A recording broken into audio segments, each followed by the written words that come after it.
தமிழ்நாட்டுல எல்லாமே சேஞ்ச் ஆயிடுச்சு. உங்க நகையையும் சேஞ்ச் பண்ணுங்க. உங்க பழைய நகைக்கு கிராமுக்கு 150 ரூபாய் கூடுதலா வாங்கி புது நகை எடுத்துக்கோங்க. அதே கம்மி சேதாரம் தான் உங்க லலிதால மட்டும்தான். ஆச்சி மசாலா எந்த சமையலும் ருசி தேடும் ரகசியம் 20 ரூபாய்.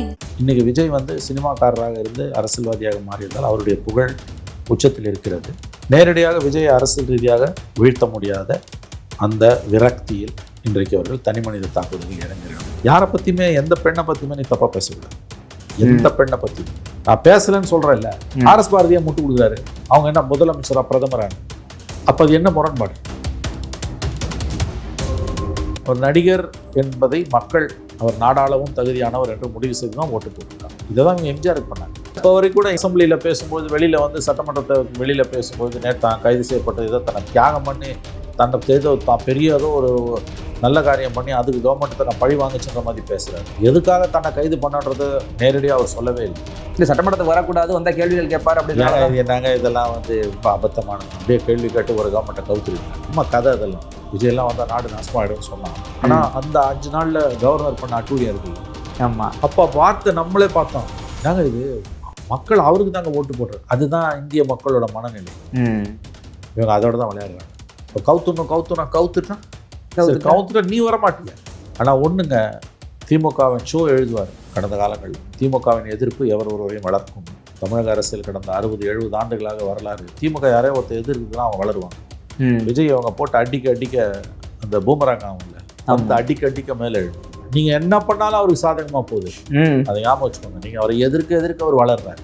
கவுக்குற இப்போ இந்த விஜய் அரசால் பாதிக்கப்பட்டவர்கள் அல்லது நாளாவட்டத்தில் கோவம் வரும். எல்லா கவர்மெண்ட் மேலேயுமே மக்களுக்கு விரக்தியும் எதிர்ப்போம். ஆனால் நீ கவுத்தினா சிம்பத்தி ஆகிடும். இன்னொன்று என்னென்னா, நீங்கள் இப்படி பர்சனலாக அட்டாக் பண்ணுறீங்கல்ல, இதோட இன்னொரு நஷ்டம் என்னன்னா டேஞ்சர்.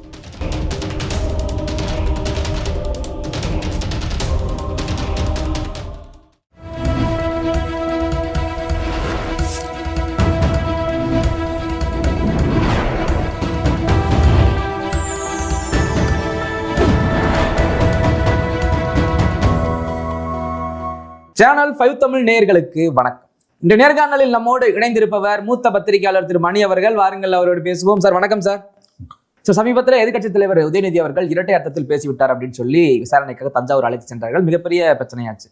அரசியலை பொறுத்தவரைக்கும் விஜய் அவர்கள் வந்த பிறகு ஒரு தனிப்பட்ட வாழ்க்கை, இந்த மாதிரி இரட்டை அர்த்தங்கள் தொடர்ந்து பேசுவது, ஏன் இப்படி அரசியல் களம் இந்த மாதிரியாகவே ஒரு அவதூறு நோக்கியே போய்கிட்டு இருக்கு? திமுக வரலாறு தெரிந்தவர்களுக்கு இது ஆச்சரியமே இருக்கு. புதுசாக பார்க்குறவங்களுக்கு தான் ஆச்சரியமா இருக்கு. இது அவருடைய கடந்த கால வரலாறு. எம்ஜிஆர் அவங்க எப்படி டீல் பண்ணாங்க, என்னெல்லாம் பேசினாங்க. அதன் பிறகு ஜெயலலிதா தமிழில் எவ்வளோ கட்ட வார்த்தை இருக்கோ அத்தனையும் சொல்லி ஜெயலலிதாவை பேசினாங்க. எடப்பாடி அந்த அளவுக்கு பேசல, ஏன்னா அவர் அவ்வளோ பெரிய லீடர் இல்லை. இன்றைக்கி விஜய் சினிமாக்காரராக இருந்து அரசியல்வாதியாக மாறியதால் அவருடைய புகழ் உச்சத்தில் இருக்கிறது. நேரடியாக விஜய் அரசியல் ரீதியாக வீழ்த்த முடியாத அந்த விரக்தியில், அந்த தோல்வியின் அவமானத்தில் இன்றைக்கு அவர்கள் தனி மனித தாக்குதலில் இறங்குகிறார்கள். ஒன்று ஞாபகம் வச்சுக்கோங்க, தனிப்பட்ட வாழ்க்கையிலையும் பொது வாழ்க்கையிலையும் நீங்கள் உங்கள் எதிரியை பற்றி நீங்கள் விமர்சிக்கும் பொழுது கொள்கை அடிப்படையில், கோட்பாடுகள் அடிப்படையில், பிரச்சனைகள் அடிப்படையில் பேசினால் நீங்கள் பலமானவர் என்ற அர்த்தம். மாறாக உங்கள் எதிரியின் தனிப்பட்ட வாழ்க்கையை பற்றி நீங்கள் பேசினால் நீங்கள் ரொம்ப ரொம்ப பலவீனமான, உளுத்து போன, பூமியில் கால் பதிக்காத, ஊசலாட்டத்தில் இருக்கக்கூடிய, அப்படியே பலபலன்னு இருக்கக்கூடிய ஒரு மனிதன் வாங்கல, அத்தகைய ஒரு மனிதர் என்று தான் அர்த்தம்.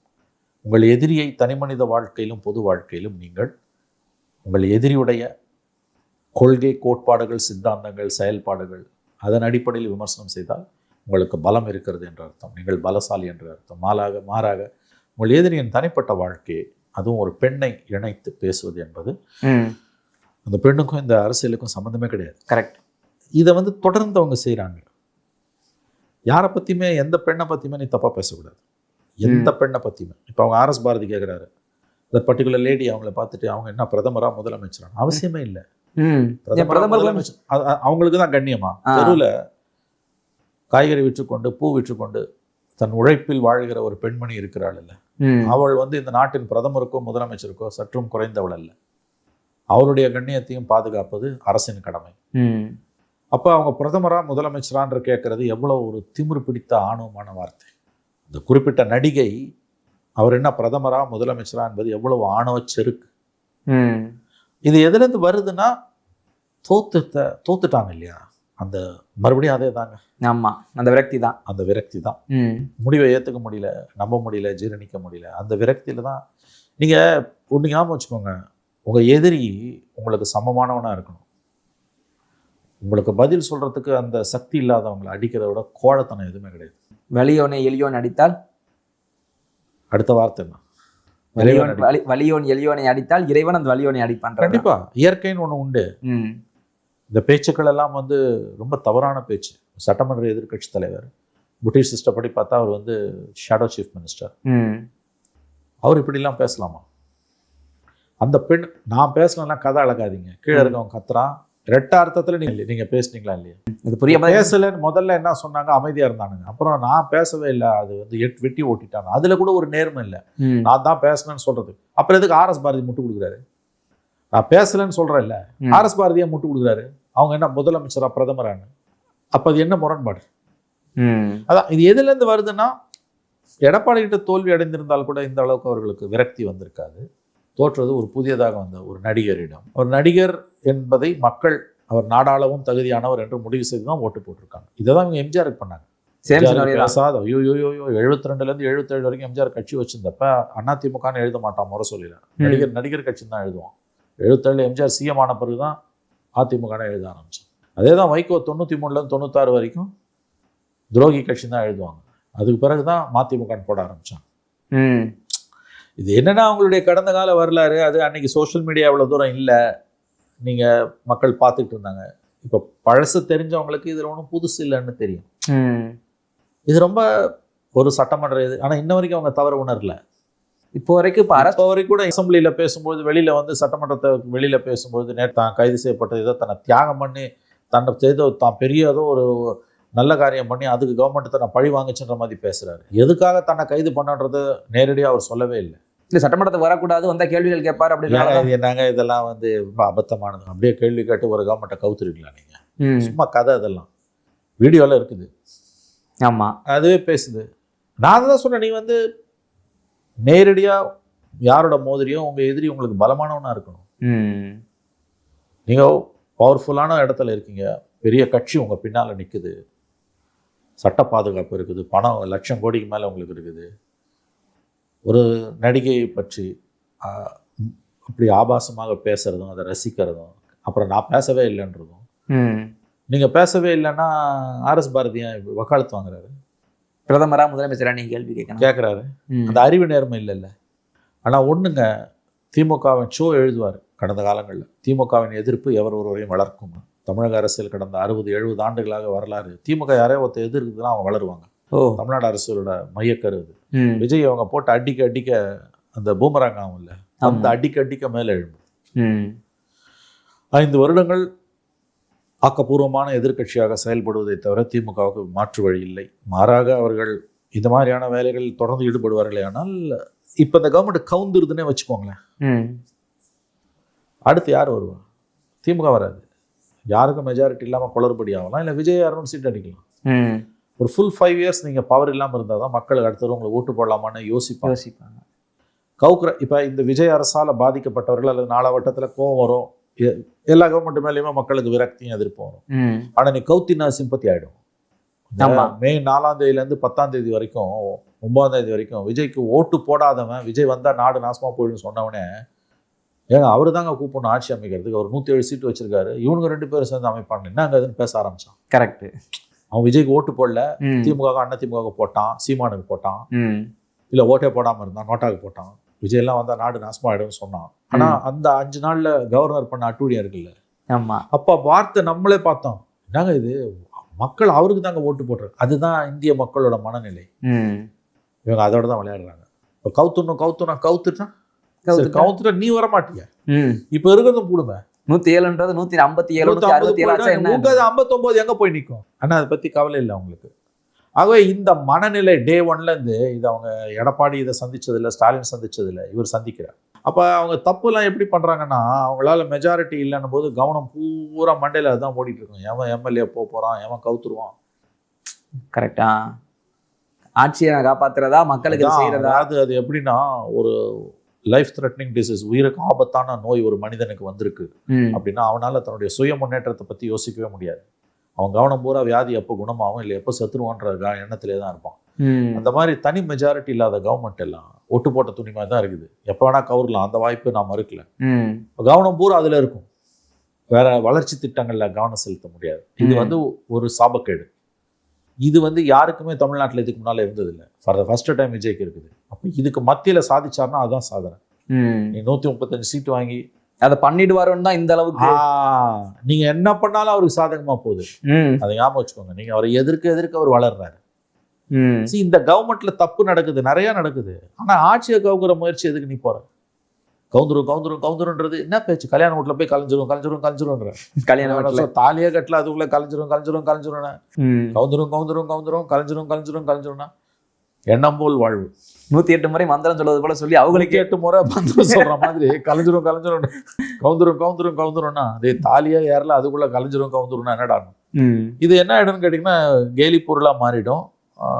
இது அவங்களுக்கு எதிராக திரும்பும். மக்கள் மத்தியில் திமுக மேல இருக்க கோபம் கூடுமே ஒழிய குறையாது.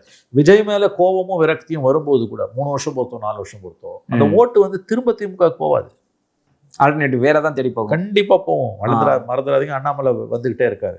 அண்ணாமலைக்கோ அல்லது தனுஷோ அல்ல யாரோ ஒருத்தருக்கு போவோங்க, உங்களுக்கு வராது.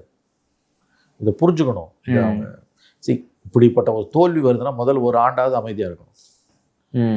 இவங்க முதல் நாள்ல இருந்து பிரச்சனை பண்றாங்க. சரி, இப்படிப்பட்ட பேச்சுக்கு இடையில இவரை கைது பண்ணி விசாரணை கூட்டிட்டு போயிட்டு திரும்ப வர வரைக்கும் ஏதோ ஒரு மிகப்பெரிய போராட்டத்துக்காக கைது பண்ணது தவறு. நான் அதுல தெளிவா இருக்கேங்க. உதயநிதி ஸ்டாலின் பேசியது தவறு. அதுக்கு அவதூறு வழக்கு போடலாம், அல்லது என்ன கேட்டா அது கூட வேணாம். மக்கள் மத்தியில அது மக்கள் முடிவு பண்ணட்டும். அந்த ஸ்பீச்சை எல்லாரும் கேட்கட்டும்.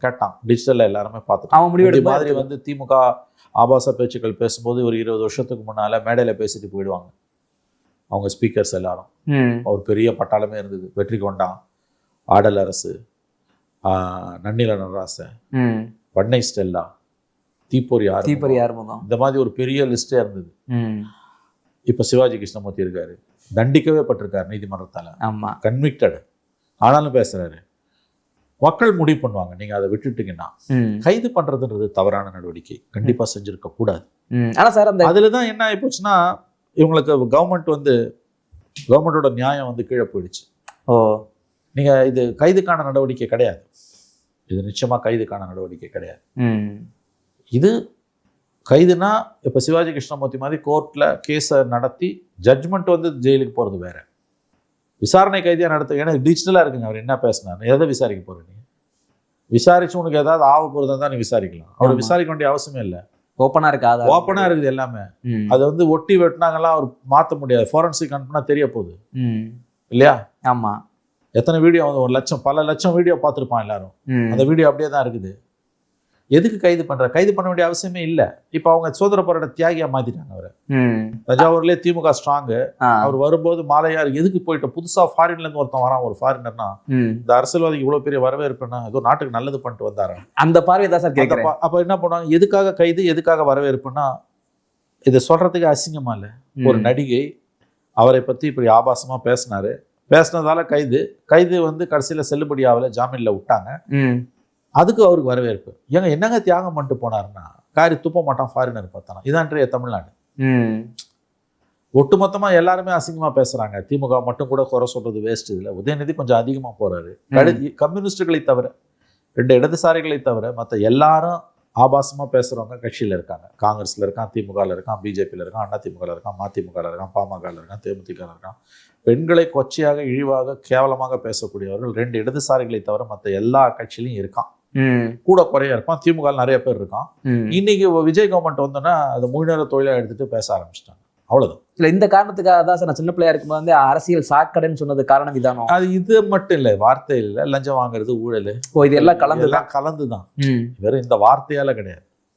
ஏன் இவங்க வந்த பிறகு இந்த 70 வருஷத்துல தாங்க இது வந்தது. அதுலயும் அது வந்து முன்னோடி திமுக தான். அதுக்கு பிறகு அண்ணா திமுக அதை கத்துக்கிட்டான். ஜெயலலிதாவும் ஒரு ஸ்பீக்கர்ஸ் அதுக்கு பிறகு ரெடி பண்ணாங்க. அது எப்படி சார் ரவுடியோட சேர்ந்தா அவர் ரவுடி ஆயிரும்? அவ்வளவுதான். ஜெயலலிதாவும் இந்த மாதிரி ஒரு லிஸ்ட் ஆஃப் ஸ்பீக்கர்ஸ் அவங்களும் ரெடி பண்ணாங்க.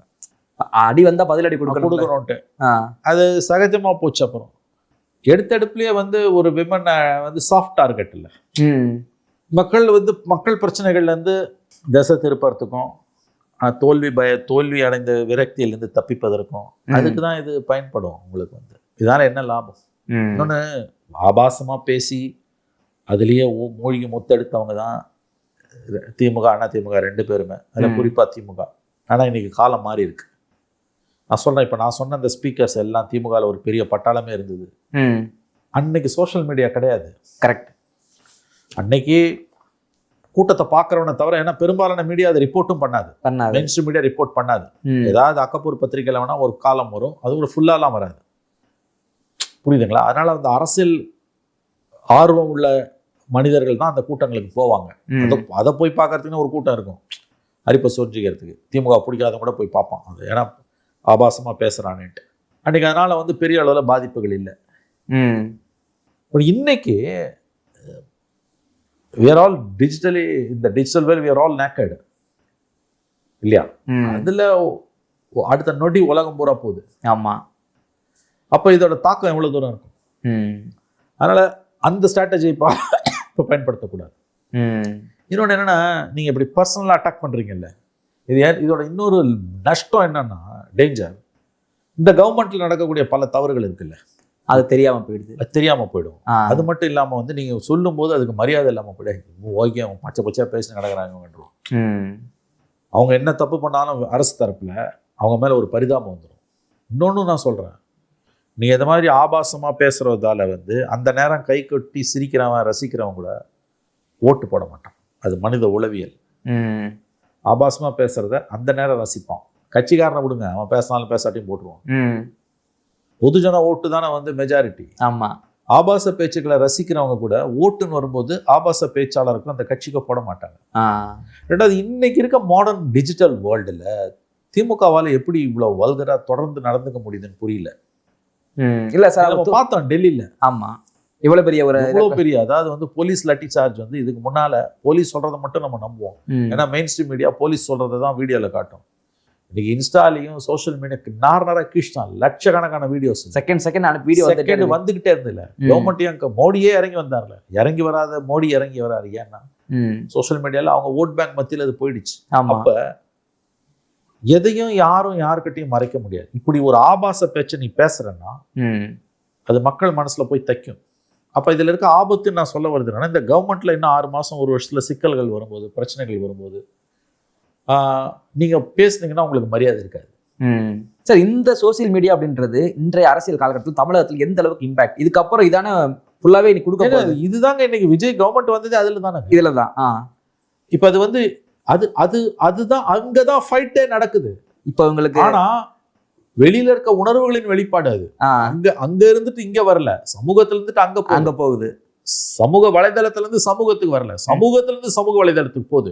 இந்த உணர்வு வந்து இங்க பீரிட்டு எழுந்து வடிகால் இல்லாம இருக்கிறது சமூக வலைதளத்துக்கு போகுது. ஆனா அங்க அது வந்து மிகப்பெரிய ஒரு காரணியா, டிசைடிங் ஃபேக்டரா மாறுது. இன்னைக்கு சோஷியல் மீடியா இல்லாம எந்த ஒரு பொலிட்டிக்கல் பார்ட்டியாலையும் சோஷியல் மீடியா யூனிட் இல்லாம ரன் பண்ணவே முடியல. ஆமா, இப்ப விஜயோட கட்சி தாவேக்கா அவங்க மெயின் ஸ்ட்ரீம் மீடியா பத்தி கவலையே படல, எனக்கு சோஷியல் மீடியாவே போதுன்ற அதை வச்சு வெற்றியும் பெற்றாச்சு. இப்ப வந்து அவங்க டிவி ஆரம்பிக்க போறாங்க, பேப்பர், அதெல்லாம் ஒண்ணுமே வேணான்ட்டாராம் விஜய். சோஷியல் மீடியாவை ஸ்ட்ரென்தன் பண்ணுங்க, எல்லாரும் அங்கதான் இருக்காங்க, எல்லாம் அங்கதான் இருக்கா. இப்ப மெயின் ஸ்ட்ரீம் மீடியால நம்ம போட்டி போட முடியாது. மெயின் ஸ்ட்ரீம் மீடியா 90% மேல திமுக காலடியில என்னமோ கொத்தடியா விழுந்திருக்கு, கொத்தடிமையா தான் இருக்குது. டிவி டிபேட் சாயங்காலம் 6 மணில இருந்து 10 மணி வரைக்கும் பாத்தீங்கன்னா, எலெக்ஷன் ரிசல்ட்டுக்கு முன்னால எப்படி திமுக சொம்பு அடிச்சு ஜால்ரா போட்டு இருந்தாங்களோ, காவடி தூக்கி, அப்படியே தான் இப்பயும் இருக்காங்க, மாறல. ஆனா உங்களுக்கு ஒண்ணு தெரியல, மக்கள் இந்த மெயின் ஸ்ட்ரீம் மீடியாவை புறக்கணிச்சு நாளாவது. டிவி யுகம் செத்து போச்சுங்க, டிவி யுகம் முடிவுக்கு வந்துருச்சு, சாவல, இறுதி கட்டத்துல இருக்கு. இறுதி அத்தியாயம் சேட்டலைட் சேனலோட லைஃப் ஸ்பான் இறுதி அத்தியாயத்துல இருக்குது. சோஷியல் மீடியால தான் டிசைட் ஆகுது எல்லாமே. குக்கிராமம் வரைக்கும் போயிடுச்சு. அதாவது அங்க இருந்து சமூக வலைதளங்கள்ல இருந்து அரசியல் கோட்பாடுகள், அரசியல் சூத்திரங்கள், அரசியல் நிலைப்பாடுகள் உருவாகுதுன்னு நான் சொல்லல. சமூகத்துல இருந்து சமூக வலைதளத்துக்கு போகுது, சமூக வலைதளங்கள்ல அது பேசப்படும் பொருளாகுது. அந்த தளத்துல தான் பெரிய சண்டையா நடக்குது. அது ஆரோக்கியமானதா சார்? ஏன்னா அது ஆரோக்கியமானது இல்லைன்னு சொல்ல முடியாது. ஏன்னா அது ஒரு டெக்னாலஜிக்கல் டெவலப்மெண்ட். அது உள்ளே போக முடியல சார். ஒரு பக்கம் நேத்து நைட்ல பாக்குற திமுக மொத்த வீடியோவும் திமுகவுக்கு ஏதோ மிகப்பெரிய சாதனை இந்த மாதிரி வீடியோ, அதுதாங்க, அது மக்கள் எதிர்ப்பாளர்கள் ஒரு இல்ல பக்கம். அதுல ஒண்ணு புரிஞ்சுக்கோங்க. ம். நீ என்னதான் போட்டு டம்ப் பண்ணினாலும் ம். அது நல்ல கேள்வி நீங்க கேட்டது. சமூக வலைத்தளத்தை கையில வச்சுக்கிட்டு திமுக கிட்ட இருக்கக்கூடிய லட்சம் கோடி பணத்தை வச்சுக்கிட்டு அவங்க இன்ஃப்ளூயன்சர்ஸை வந்து 10,000 இன்ஃப்ளூயன்சர்ஸுக்கு சம்பளம் கொடுத்து போட்டாலும் ம். பார்க்கக்கூடிய மக்கள் வந்து ஏத்துக்க வேண்டியதை தான் ஏத்துப்பாங்க. தேவையெல்லாம் ஸ்கிப் பண்ணிடுறது. skip பண்றாங்க. சமூக வலைதளங்கள் முடிவை தீர்மானிக்காது, அதை புரிஞ்சுக்கோங்க. சமூகம் தீர்மானிச்ச முடிவுகளை அல்லது சமூக வாதிக்கிற முடிவுகளை அடுத்த கட்டத்துக்கு சமூக வலைதளங்கள் கொண்டு போகும். சமூக வலைதளத்தால மட்டும் ஒருத்தன் ஜெயிச்சான்றது ரொம்ப தப்பான வாதம். விஜய் வந்து சமூக வலைதளங்கள் அவருடைய வெற்றிக்கு ஒரு காரணியா இருந்தது, அதுவே ஒரு காரணம் அல்ல. நான் சொல்றேங்க, நான் பார்த்தேங்க தேர்தல் பிரச்சாரத்துல ஒரு 80 வயது பெண்மணி, அவர் இந்த மொபைல் ஸ்மார்ட் போன் இல்லை, பழைய பட்டன் போனு, ஒரு சுருக்கு பையில அந்த அம்மா அந்த ஃபோனை போட்டுக்கிறாங்க. ஒரு பேப்பரில் அந்த ஃபோனோட நம்பரு, அந்த பேப்பரில் பின்னால் வந்து அந்த பின் நம்பர் ஓப்பன் பண்ணுறது. அவங்களுக்கு கால் வந்தால் மட்டும் அட்டன் பண்ண தெரியும். ஏன்னா சொல்லி கொடுத்துருக்கான் பேரன், க்ரீனு ரெட், அவ்வளோதான். அவங்களுக்கு கால் பண்ண தெரியாது. ஏன்னா அதை ஓப்பன் பண்ணி பின்னை ஒருத்தர் போட்டு கொடுக்கணும். அவங்க விஜய்க்கு விட்டு போடுறாங்க. இங்கே சமூக வலைதளம் ரோலே என்ன சமூக வலைதள ரோல் அங்கே அடிபட்டு போகுது. அதையும் வந்து கடந்த காலங்களில் அந்த அம்மா சொல்றாங்க, நான் கடந்த காலங்களில் திமுக அண்ணா திமுகன்னு மாறி மாறி போட்டேன். ஜெயலலிதா இருந்த வரைக்கும் திமுக அண்ணா திமுகவுக்கு போட்டேன். எப்போ ரொம்ப அந்த 96 மட்டும் கலைஞருக்கு போட்டேன். அதுக்கு பிறகு பூரா அண்ணா திமுக தான் போட்டேன். கலைஞர் செத்தோன்னே திமுகவுக்கு போட்டேன். கரெக்டாக சொல்லுது அந்த அம்மா. கலைஞர் செத்ததுக்கு அப்புறம் அந்த சிம்பத்தி. ஜெயலலிதா வந்து பரம்பரை அண்ணா திமுக ஓட்டு, ரெட்டையில ஓட்டு 96. ஆனால் நான் வந்து திமுகவுக்கு போட்டேன். ஏன்னா ஜெயலலிதா அலங்கோல ஆட்சி 91 96. அதே மாதிரி கருணாநிதி செத்தோ ஜெயலலிதாவும் செத்தோன்னா 21 ஸ்டாலினுக்கு போட்டேன். ஒரு வாய்ப்பு கொடுக்கலாம். இப்போ நான் இந்த இதை விஜய்க்கு தான் போடுவேன். அது வந்து 1000 ரூபாய் வாங்குது, எல்லாம் பண்ணுது. அது சோஷியல் மீடியாவில் இல்லைன்னா அதுக்கிட்ட இருக்குது பட்டன் ஃபோனு. தான் ஃபோன் நம்பர் என்னன்னு அந்த அம்மாவுக்கு தெரியாது. அதுக்கு சுருக்கு பையில் இருக்க பேப்பர் எடுத்தால் தான் தெரியும். இப்போ நான் என்ன சொல்கிறேன், சமூக வலைதளங்கள் தான் எல்லாத்தையும் முடிவு பண்ணுதுன்னா இந்த ஓட்டுக்கு எது காரணம்? அப்படி முடிவு பண்ணாது. சமூக வலைதளங்களில் இப்போ நேற்று நீங்கள் சொன்னீங்க அழகா, இவர் நம்முடைய உதயநிதி ஸ்டாலினுக்கு ஜாமீன் கொடுத்து வெளில வந்தோன்னா தஞ்சாவூரில் வந்து ஒரு சுதந்திர போராட்ட தியாகிக்குரிய வரவேற்பு அவருக்கு கொடுக்கப்படுது. ஆமாம், அவங்க திமுக நண்பர்கள் அவங்க விஷுவல்ஸை டம்ப் பண்ணுறாங்க, எல்லாருக்கும் போய் சேர்ற மாதிரி. ஆனால் மக்கள் வந்து இதால் வந்து உதயநிதி பண்ணது கரெக்டுன்னு முடிவு பண்ணுவாங்களா? சத்தியமாக பண்ண மாட்டாங்க. கண்டிப்பா. எதுக்காக இந்த கைது, எதுக்காக இந்த ஜாமீன், எதுக்காக இந்த வரவேற்புன்னு போது ஒன்று காரி துப்புவான், இல்லை உள்ள மார்க் போட்டுப்பான். அதனால சமூக வலைதளங்களில் நீங்கள் ஏற்படுத்துகிற தாக்கத்தால் மட்டுமே ஜெயிக்க முடியாது. ஆனால் சில நேரங்களில் போலி தோற்றத்தை உருவாக்கலாம். அது ஒரு காரணியாக மட்டும். ஆமாம், போலி தோற்றத்தை உருவாக்கலாம், பொய் பிரச்சாரத்தை பண்ணலாம், அதுக்கும் அதை பயன்படுத்துகிறாங்க. ஆனால் அது நீண்ட நாள் நீடிக்காது. அப்படிதான் நான் அதை சொல்லுவேன். கரெக்ட். உண்மை எவ்வளோதான் நீ ஆழ புதைச்சாலும் மேலே வந்துடும். உண்மைக்கு வந்து விளம்பரமே தேவையில்லை, பொய்க்கு தான் விளம்பரம் தேவை, எவ்வளோ தொழில்நுட்பம் வந்தாலும். கண்டிப்பாக சார். உங்கள் நேரத்துக்கு பல்வேறு கருத்துக்களை ரொம்ப நன்றி சார்.